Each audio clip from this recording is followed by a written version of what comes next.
আমাদের এই প্যানেলটা হচ্ছে টোটালি অটো প্যানেল।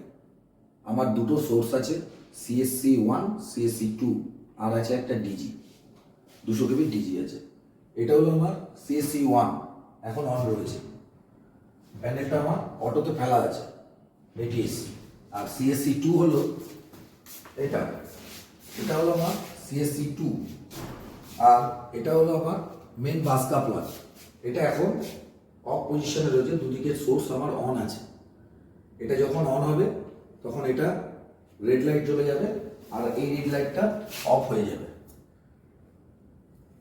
ওকে, তাহলে আমি অটো প্যানেলকে অটো স্টার্টিং শুরু করছি। ডিজি অটো স্টার্ট হয়ে যাবে আমার CSC1 অফ হলে। ডিজি আমাদের সেন্স নেবে এবার, স্টার্টিং সেন্স।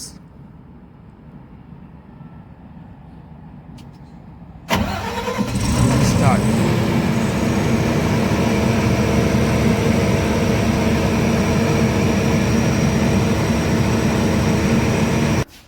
কিন্তু ATS এখনো সিগন্যাল পায়নি। ওই ডিজি আমাদের অন হয়েছে, আমরা সাউন্ড পেয়ে গেছি। এবার এখানে আমার ডিজির পাওয়ার আসবে সোর্স 2 এ। এটার ডিলে টাইমিং নিয়ে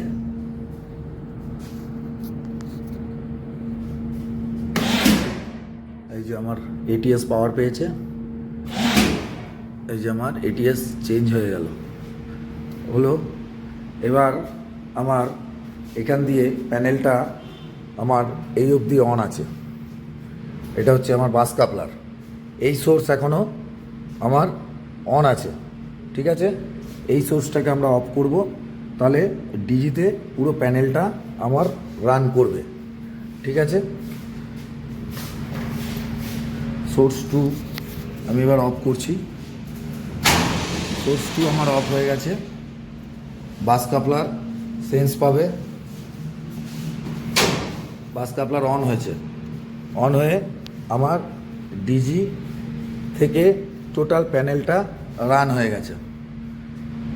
ওকে, এইবার আমার সেকেন্ড সোর্স, যেটা CSC সেকেন্ড সোর্স, এই সোর্সটা আমরা অন করব।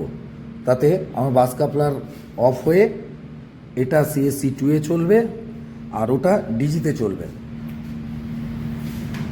বাস কাপলার এবার অটোমেটিক বাস কাপলার অফ হয়ে গেছে। সোর্স 2 আমার রানিং আছে, আর এদিকে সোর্স 1টা আমার ডিজি দিয়ে চলছে।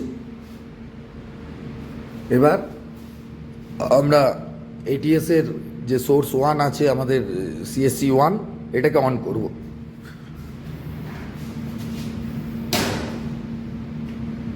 CSC1 এর সেন্স পেয়েছে যে চেঞ্জ হয়ে গেল, এবার অটোমেটিক ডিজি আমার বন্ধ হবে। এবার আমার তাহলে দুটো ডিজি আমার এখনো স্টপ হয়নি। ডিজি থেকে পাওয়ার কিন্তু আমার CSC1 এ চলে গেছে। এই যে ডিজির আমার যে টাইমার ডিলে করা আছে, অফ ডিলে, এই অফ ডিলে অনুযায়ী ডিজি অফ হবে। এই যে ডিজির এবার আউটগোয়িং বন্ধ হয়েছে, অটোমেটিক এবার অফ হবে। তাহলে আমার এখন CSC1 দিয়ে রান রয়েছে। এই EMF-টা আমাদের এক্সট্রা প্যানেলে লাগানো আছে। এই EMF দিয়ে আমাদের কাজ ডিজিকে করানো নেই, ডিজির যে EMF আছে ওটা দিয়ে করানো। বাস কাপলার অফ আছে, আর এটা সোর্স 2 অন আছে। ওকে, তাহলে প্যানেলের ভিডিওটা আশা করি আপনাদের বুঝতে অসুবিধা হবে না। That's all, by.